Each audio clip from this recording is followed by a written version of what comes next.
સુરત શહેરના જહાંગીરપુરા પોલીસ સ્ટેશનમાં નોંધાયેલ 52.770 ગ્રામ મેથાએમ્ફેટામાઇન ડ્રગ્સના કેસમાં છેલ્લા 9 મહિનાથી નાસ્તા ફરતા આરોપીને મુંબઈ ખાતેથી એસઓજી પોલીસે ઝડપી પાડ્યો. એસઓજીના પીઆઈ એપી ચૌધરીને સુરત શહેરના નાર્કોટિક્સ ડ્રગ્સ અંગેની બદીને સંપૂર્ણપણે નેસ્ત નાબૂદ કરવા માટે એસઓજીના માણસોની અલગ અલગ ટીમો બનાવીને નાર્કોટિક્સ પ્રવૃત્તિ કરતા ઇસમો તથા નાસ્તા ફરતા ઇસમોને ઝડપી પાડવા માટે કાયદેસરની કાર્યવાહી કરવા માટે જણાવેલ.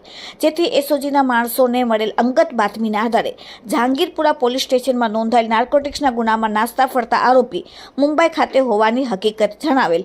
જેથી તાત્કાલિક ટીમ મુંબઈ ખાતે રવાના થઈને જે દરમિયાન મુંબઈના MD road, Madan road, Mumbai Maharashtra ખાતેથી આરોપી નવાબ ઉર્ફે મહારાજ ઇસાક અલી સૈયદ, ઉંમર 21, રહેવાસી નગરી બિલ્ડિંગ, ત્રીજા માળે, MA road, Madan road, Maharashtra વાળાને પોલીસે ઝડપી પાડી.